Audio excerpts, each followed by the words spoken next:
explanations are already in hand, or will be sooner or later, but no support for such assertions can be found in the professional science literature. More importantly, there are compelling reasons, based on the structure of the systems themselves, to think that a Darwinian explanation for the mechanisms of life will forever prove elusive. Evolution is a flexible word. It can be used by one person to mean something as simple as change over time, or by another person to mean the descent of all life forms from a common ancestor, leaving the mechanism of change unspecified. In its full-throated biological sense, however, evolution means a process whereby life arose from non-living matter and subsequently developed entirely by natural means. That is the sense that Darwin gave to the word, and the meaning that it holds in the scientific community. And that is the sense in which I use the word evolution throughout this book. Apologia for details. Several years ago, Santa Claus gave my oldest son a plastic tricycle for Christmas. Ultimately, busy man that he is, Santa had no time to take it out of the box and assemble it before heading off. The task fell to Dad. I took the parts out of the box, unfolded the assembly instructions, and sighed. There were 6 pages of detailed instructions. Line up the 8 different types of screws, insert 2 1.5-inch screws through the handle into the shaft, stick the shaft through the square hole in the body of the bike, and so on. I didn't want to even read the instructions, because I knew they couldn't be skimmed like a newspaper. The whole purpose is in the details. But I rolled up my sleeves, opened a can of beer, and set to work.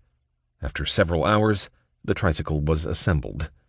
In the process, I had indeed read every single instruction in the booklet several times to drill them into my head, and performed the exact actions that the instructions required. My aversion to instructions seems to be widespread. Although most households own a videocassette recorder, VCR, most folks cannot program them. These technological wonders come with complete operating instructions, but the very thought of tediously studying each sentence of the booklet makes most people delegate the job to the nearest 10-year-old. Unfortunately, much of biochemistry is like an instruction booklet, in the sense that the importance is in the details. A student of biochemistry who merely skims through a biochemistry textbook is virtually certain to spend much of the next exam staring at the ceiling as drops of sweat trickle down his or her forehead.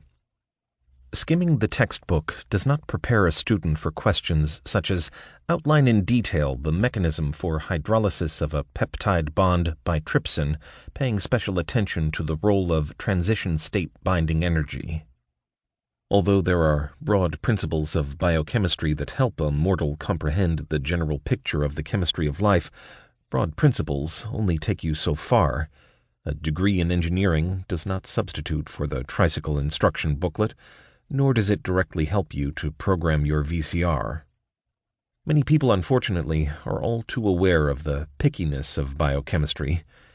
People who suffer with sickle cell anemia, enduring much pain in their shortened lives, know the importance of the little detail that changed 1 out of 146 amino acid residues in 1 out of the tens of thousands of proteins in their body. The parents of children who die of Tay-Sachs or cystic fibrosis, or who suffer from diabetes or hemophilia, know more than they want to about the importance of biochemical details. So, as a writer who wants people to read my work, I face a dilemma. People hate to read details, yet the story of the impact of biochemistry on evolutionary theory rests solely in the details.